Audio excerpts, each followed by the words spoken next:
really. Firstly, you were incredible in Australia. Thank you. Like, we were the second row, and the energy that comes off you is just, it's like you have an aura that goes for miles. Thank you. You have this incredible energy that is very rare to be able to feel in people. I think that most people aren't as grateful as I am. I really believe that. I really think when I think about my energy, I think it's just gratitude.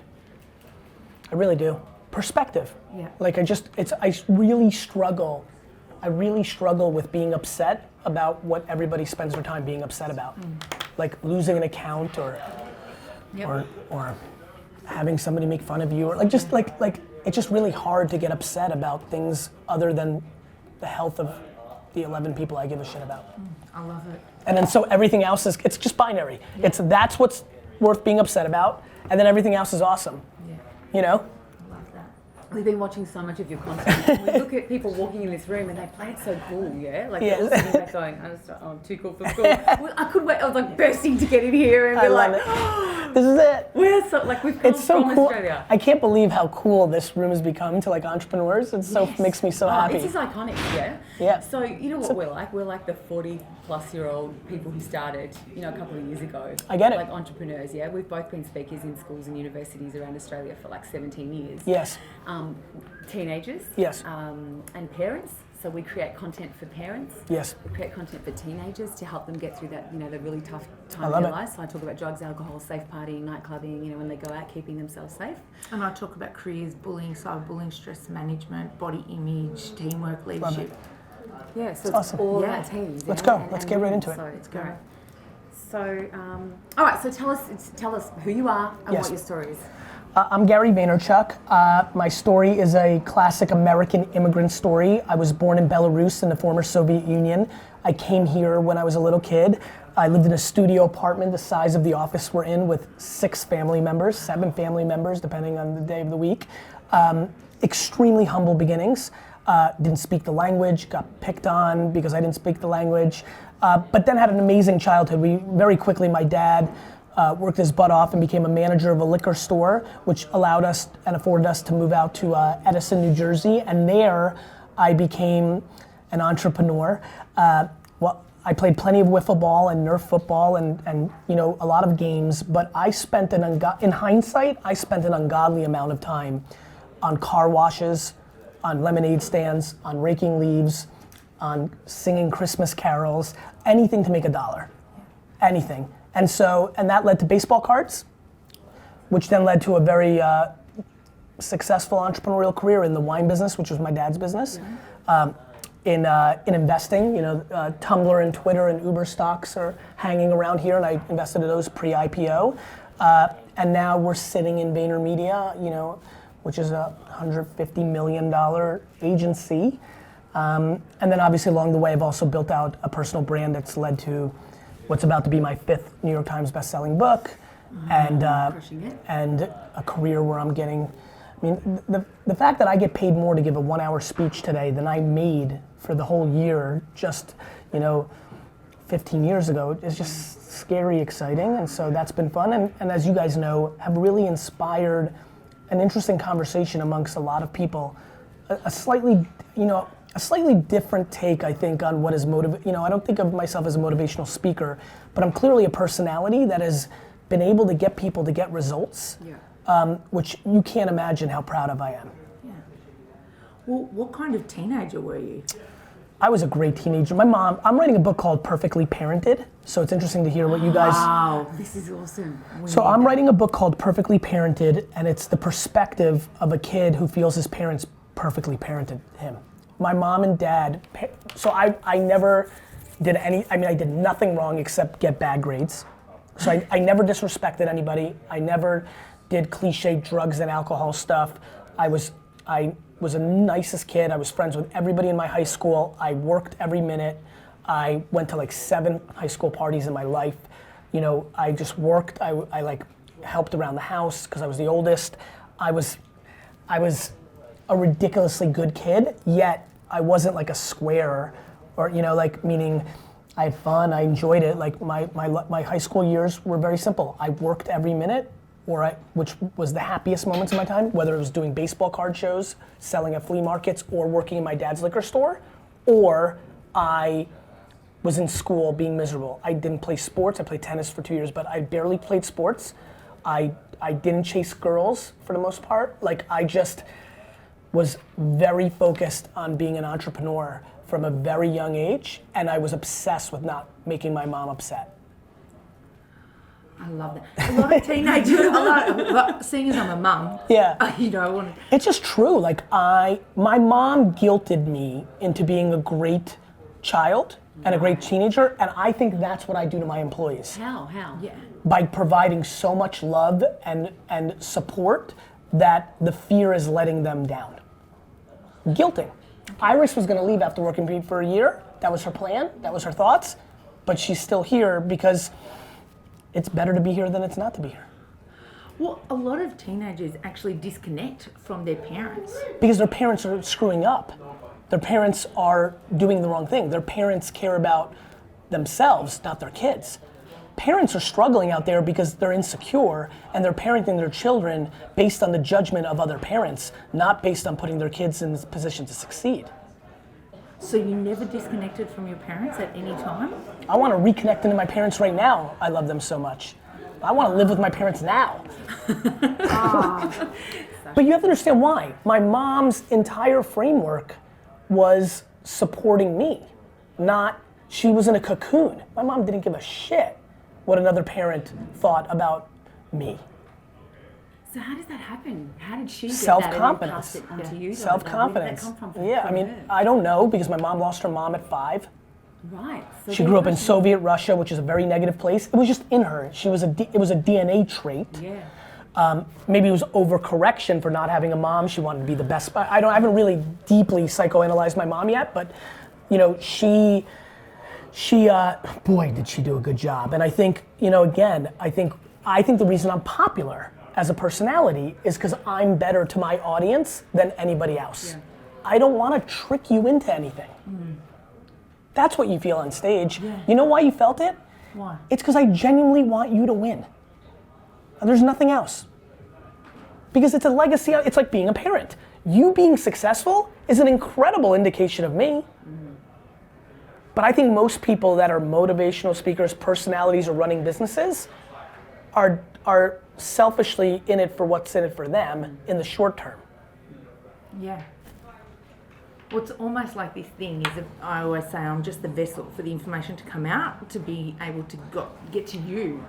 But I'm also selfish. Like, I don't think I'm some altruistic kind of like, you know, vessel. I'm selfish. My selfishness comes in the form of legacy.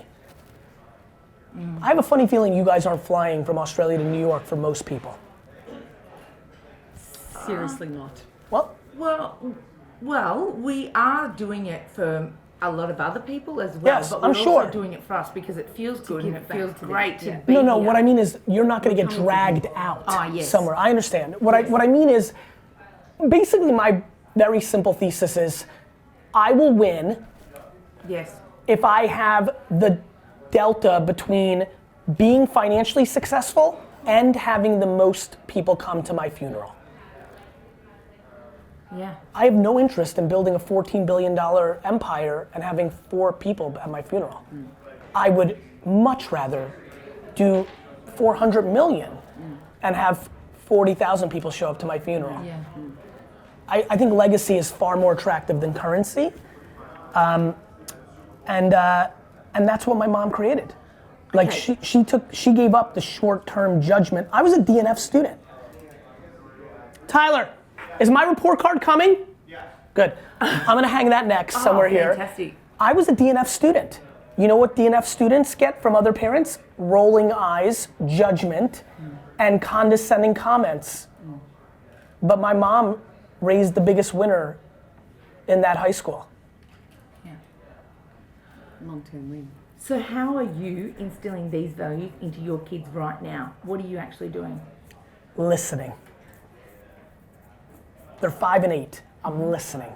We have 4 and 9. Great, I'm listening. I've made 0 judgments so far on how I'm doing that. I am just watching them. The way you become a great parent and put your child in a position to succeed is you build the roadmap and the blueprint in reaction to who they are, not your personal ideological wants and needs. I'm watching them. I'm seeing what comes natural to them, what they love, what they don't love, what they're good at, what they're not good at, and then I will create supportive infrastructure around that. But right now, pure love and pure support, while deep lines in the sand of what is humanly right and wrong. Being nice is a line in the sand. Trying to form some resemblance of compassion and empathy is a line in the sand. You can't, I don't know how much you can instill empathy and compassion, but I'm trying to, in a subtle way. Those are things that I care about. I do not give a shit about what grade level they're reading at. Or I'm not overthinking that they're a little spoiled. You can't fabricate environment. I grew up with nothing, they're growing up with something. I'm not gonna be able to trick that. What am I not gonna buy them a toy while they're going to the Hamptons for the summer? Like, you know, you don't fabricate environment. So I'm in the listening business right now. So we're massive on gratitude, and we try and teach that with our children, you know, Yes. in as many ways as we can. Yes. Whether that be on the way to school, give me 5 things that you're grateful for today. That's right. You know, those kinds of things, Yes. and getting it into their heads from such Yes. a young age. Yes. What are you doing? Because you're the king of gratitude and empathy and that Well, sort of well, stuff. look. But you pair that with slapping in the face honesty, which is just Yeah, like an awesome combo. I think, you know, look, I'm in a great spot. Like, I don't have to do anything. My kids are gonna watch my YouTube videos very soon. Yeah. This is already done. Like, it's an ethos, it's a living. Like, I think the tactics matter, and I respect the, but I'm not doing that, but I do think it's a good idea. Like, I think that's clever. And when you were just saying that, I'm like, oh shit, I should do that, but I won't. Because that's not what I do. Everybody needs to do what they do. But I'm doing it, you know, as, you know, to me what scares me is when somebody does tactics and doesn't live it. If you're actually grateful, then that tactic is phenomenal, it's a reinforcer. But if you're not, and you're doing it as an optic, which is what so many parents do. Parents do a lot of things they don't believe in, they do what they think they're supposed to be doing. And they get caught up in a rat race of, I'm telling you, this is what took me, until I was 1, but even more importantly, until I spent time with a lot of them, now that I have kids, I spend time with them, I'm like, here's a good one. Do you know that I didn't really understand why parents put bumper stickers on their cars of the universities that their kids went to? I didn't realize that that was something that made them feel good about themselves. Look at me, I'm the parent of a kid that went to Princeton. The thought for me to have my self-esteem wrapped up in my kids' accomplishments is so foreign. I think that's a loser. It's just ego. It's just ego. It's just ego. And it's insecurity, and it's trying to paint a picture. And so to me, you know, I know who I am as a human and what my values are and how I think people, like how I would, you know, here's what I'm thinking about. It's less about what I'm gonna do, it's more about what I'm gonna do in reaction to. So. Well, they're gonna soak it in from you. 100%. Without having to do the 1, 2, 3 strategies, And I have a unique situation. I over-index with young kids because of my style. So, you know, my kids are only 7 or 10 years away from their friends thinking I'm cool. And when, you know, when your friends think something's cool, you think it's cool. So I'm gonna have a bigger impact on my kids through the eyes of their friends and what that means to them. My kids are gonna listen to me more because their friends listen to me than them listening to me. So with the dumpster video, my 4-year-old is watching that. He calls you Gary Vegan Truck, because he can't say Vaynerchuk. And he's all over it. Where did that come from? How? Because we use it all the time. We show the dumpster one? We've shared it like 1,000 times. I was on a flight. I'll never forget it. That was outside of an airport.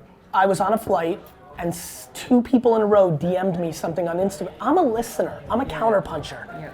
You know, I'm a very interesting character. I'm confusing because I talk all the time. I interrupt people. So everybody thinks all I want to do is talk. But what's interesting is I spend the majority of my time listening. Nobody reads their comments more than me. Nobody speaks and adjusts on the fly based on how the audience is reacting more than me. Nobody does that. Like, I believe in that in me. I think that's why, so I'm listening. So what happened? I was listening. I read 2 separate emails or DMs or Twitter posts of like some insecurities from 2 of my audience members. Something hit me of like, of a seed of like, this is like, I hear it all the time, but something in those 2 in a row got me motivated. I got off the airplane and I was like, let's film this. And I just happened to see a dumpster and thought it was a funny scene, and then, you know, referenced trash in high school, and like, just had a moment. You know, a lot of times I know when I can't predict virality, but I always know when I have something in me, if I can get them to film it, that it's going to do well. That's the instinct. So we're working long hours, you're working long hours.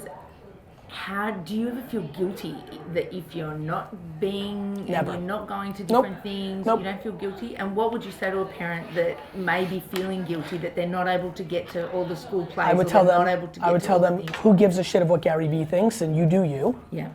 You live your life.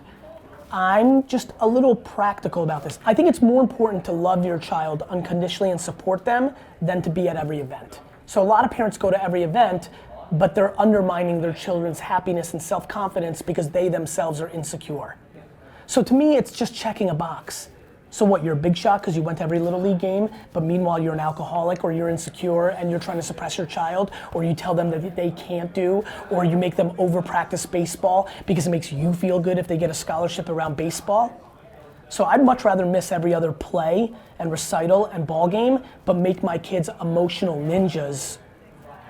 That's my choice on this issue. Well, you had no issues to bring into your parenting because you were parented amazingly. No shit. So. And so was my wife, to be honest. So now you're fucking off to the races, right?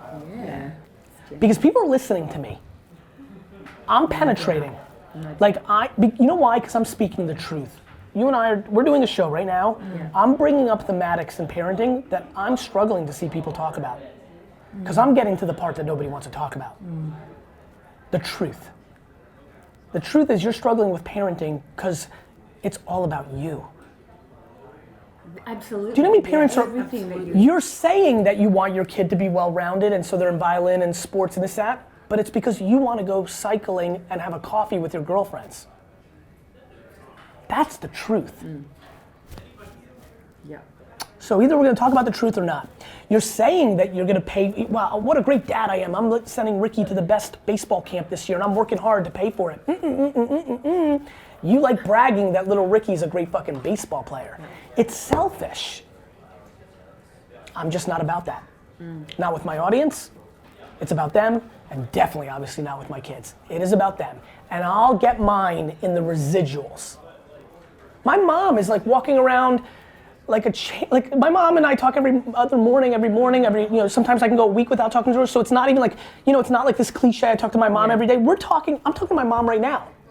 Like, we're like that, you understand? Yeah. And when I talk to her every day, she just thinks it's the greatest. She's like, all these Russian moms are hitting me up, and she's getting, everything gets paid off properly. She is an all-time mom, and I was meant to be somebody who has an audience who then gets to tell everybody she was an all-time mom, and that's a big deal. Do you know, we've interviewed so many people, and it's been really common thread through successful people that we've spoken to, that they've had this difficult sort of, childhood, teenage years, and they've had struggles, and they've come from this thing, and you're the first one that's just I'll tell you what. I've had none of that. I'll tell you what. I think people sometimes search to create an origin story. I think people fabricate their struggles because it's romantic. And I also think it's in the edges. I think you either are very much struggling, but I think there's a lot of people who are very successful who have remarkable high school years. Yeah. And I'm one of them. And I think there's a lot of people, as I'm talking to you, I'm thinking about a lot of kids who, a lot of times in immigrant families, because when you have a tight family, that's really a big factor, who had great childhoods and are crushing it because they're blindly self-confident. I'm blindly self-confident. My mom brainwashed me into believing I'm the best. And I just believe, I really believe it. Like I, in a world of Elon Musk, and Mark Zuckerberg and Jeff Bezos and Mark Cuban and all these incredible entrepreneurs, in a world of that, and incredible executives like Sheryl Sandberg and Arianna Huffington, in a world of that, I'm completely, utterly convinced as I sit here with you today that I will be the alpha winner of this generation. Because I won't make the most money, but I will make the most money and impact most people. You can't win this thing without both. I could be quite fluffy and amazing and make everybody, but if I didn't have the business success, well then they wouldn't look up to me that way. Yeah. But I think I'm gonna win. So we have this thing, we don't do anything unless it's fun. There has to be an element of fun in That's everything cool. that we do, right? So Everything. having the best fun. It looks like you're having the best fun ever. So what's the most fun part about what you do and what's the toughest part? They're one and the same. I'm the most fun and the toughest part is I was built for the masses. Yeah. I was built to be who I am. I am absolutely going to have 100% awareness in the world. Everybody on this world, as long as I don't die too young for some reason, in 40 years, every person on this earth will know who I am. I was built for that. There are very few people that achieve that. I will achieve it. And there's a lot of reasons. There's a lot of people who were uber famous before that weren't known in Africa or Asia because of the way media worked. But with the way media works now, I will be known everywhere. That's the best and most fun, but it's also the hardest because when you are for everyone, it takes away for what you have left for yourself and your family. Yeah. That's it. That is my gift and my curse. So And I know it, and you kind of like, it's not like you let go of the steering wheel, but sometimes you just understand it. So But I don't beat myself up about it. Yeah. Because a parent's job is to put what is the binary line of being a parent? Put your kid in the best position to have a happy, healthy, successful life. That's all there is. That is not showing up to every one of their events. That's all there is. What are we talking about here? People are playing in the fucking bullshit. We're trading on the bullshit. We're talking about commodity stuff. No kid's gonna need you if the parent was playing in the clouds. Parents are playing in the dirt, minutia. And it's all predicated about them. Listening. If you watch your child for 7 years and you're obsessed about that, you know how many parents parent all 3 of their kids the same way? Do you know how crazy that is? Yeah. Absolutely. So it's all about selfishness and insecurity at the parent level. So I'm not gonna concede to the current state of political correctness. It's not gonna be considered politically correct in 3 years. You know how many parents are drawing a line in the sand that I'm not gonna reward this bad behavior, and they think like that's the most important thing without realizing how this actually all works? Why are a lot of rich kids spoiled and shitty, and why are a lot of rich kids like you can't believe that they're super rich and have, it was the parenting. It was the framework, it was the experience, it was the environment. There's a million variables that go into it. Parents are beating themselves up. Like they're judging themselves. Just step back. Yeah. Gotta go look way bigger than that. Like I love debating this with parents because I'll win every time. Here's why. We're selective. Like any parent that's like listening right now is like, you're wrong about that, Gary. I'm like, cool, let's sit down and talk and let me spend 1 hour, tell me everything. Well, I'm like, well, you don't feed your kids very well. And that might be somebody else's number one. I'm like, wait, you let your kids drink soda every day? That's somebody else's, you've got to read well. That's somebody, like everyone, right? There's like 47 things that people think is the most music. Yeah. The fuck? Yes. Again, great, but I know a ton of parents who make their kids do music so that they have to be with an instructor so they can go do something. It's not that they believe the musical skill set will set them free. Yeah. It's just that. It's just an emotional game. It's not a physical game. And so to me, it's just getting kids in the right mindset, teaching them very basic things like kindness and gratitude and work ethic. What about household chores? Like, Yeah, I mean, I that kind of work at home. Again, would never judge somebody else thinking that's important, but again, it's a tactic. It's like, to me, it's the next step, which is like, yes, but like, I'm not scared to rip off the Band-Aid. One can say, gradually get them into being a 14-year-old that has a job and chores help them. I actually agree with that, that makes sense. Yeah. I'm also not scared of buying them everything in the world and then walking in on their 14th birthday and saying, and by the way, 14 is an arbitrary number. It could be 13, it could be 16, but picking some moment that I feel good about and saying, I'm not giving you shit, and now you work. And they'd be like, you fucked me, because I was, you gave me everything, but I know that if I can do that somewhere 2 to 3 years before college, 4 years before college, during college, that they'll be on their way. They just have to know that they have to do to get what they want. And to me, I don't mind if I screwed them or if I gradually put them into it, because guess what, in life, both are gonna happen. Correct. In life, you'll have when you lose a parent, some people lose their parent, hello? and it's your sibling crying, mom died, right? Yeah. Others, mom gets diagnosed and takes 4.5 years. In life, some things are gradual, some things are sudden. Yeah. So to me, it's just preparing, all these parents trying to prepare their kids for life by touching everything and anything and everything, and it's so fucking, everybody who's a parent right now will go down, generally, in 100 years, will be viewed upon as the worst generation of parents in the history of mankind. We are doing a terrible collective job, and there are there's tens of millions of phenomenal parents. Unfortunately, the global, and obviously this is not the case in Venezuela, this is not the case in Syria, but globally, things have been very good for the last 50 to 60, 70 years. World War II is a long time ago. The Black Plague is a long time ago, right? Yep. It's a long time ago. We have prospered as a race for so long that it has now forced parents to care about things that don't actually matter. It's not the parents' fault. I'm not mad at the current parents. It's the macro effect of prosperity. Our great grandparents were good at parenting because they didn't have time to worry about play dates. They were worried about bombs dropping on heads. They were worried about the depression. They were worried about different things. If you're a third generation Australian or American parent or Eastern European, Western Europe parent, on a macro, there's a lot of good. So you've now gotten into the fucking third generation of prosperity. So that means we're soft. Yeah. That's real. Here's what I would say. I would never tell anybody how to parent. Period. Let's start. I've been doing that through this whole conversation. Yeah. Let me make everybody understand. I'm answering your question. Absolutely. I have zero interest in telling how somebody to parent. Here's what I would say. There's enough in the system right now to show that the way we've kind of been doing it for the last 15 to 20 years has some cracks in the armor. Parents would rather blame social media for suicide than the macro parenting trends. You know, why did kids used to not have suicide be such an issue? Well, it's because we treated bullying and winning and losing differently. Let me tell you what 1974 us told their kids when they got bullied at school. Deal with it. What are we doing? We're in it, which makes them feel like they can't handle it.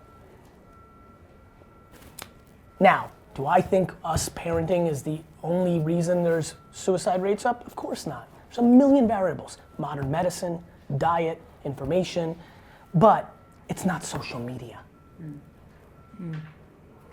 And we want to keep demonizing new technologies because we don't want to face our own issues. So what I would say is, I scrutinize myself as a parent every day, and I don't think enough people are doing that. It's cool to say that. You know? Yeah. I think we want to say it's anybody but our fault. Full responsibility for everything. Full responsibility. Yeah, 100%. Your kid's struggling right now in something, that's your fault. Yeah.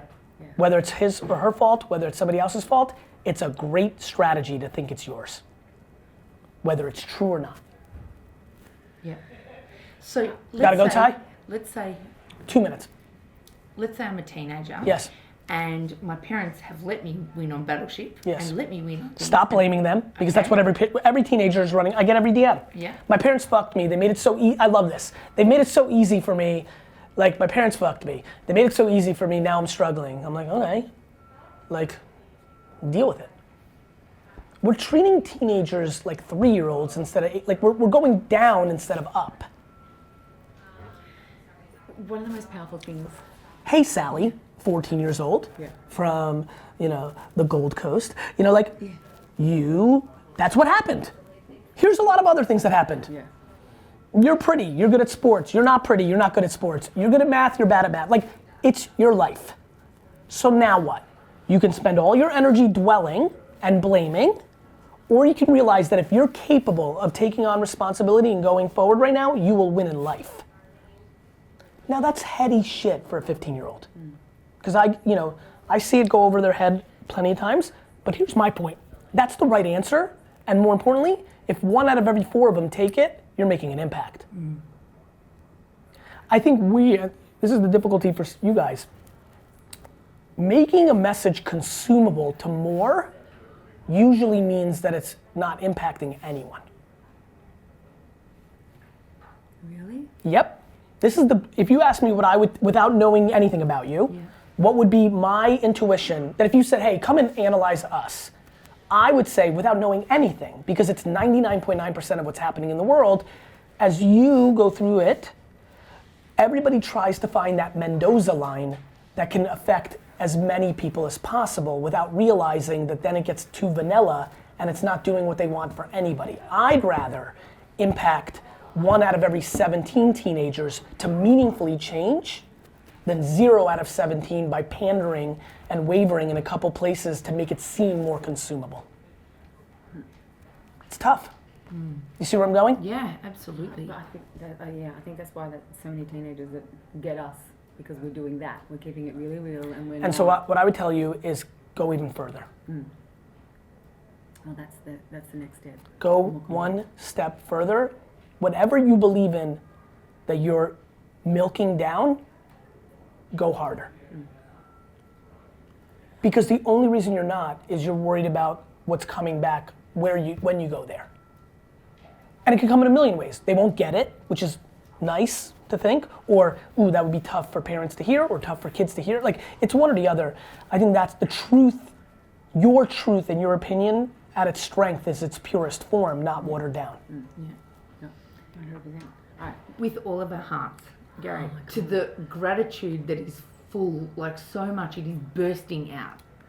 We want to thank you. Thank you guys. For this time. Thanks for having me. Absolutely. Thank you for incredible. having us. No worries. Thank you for that gold. Thank you. You got it. Thank you.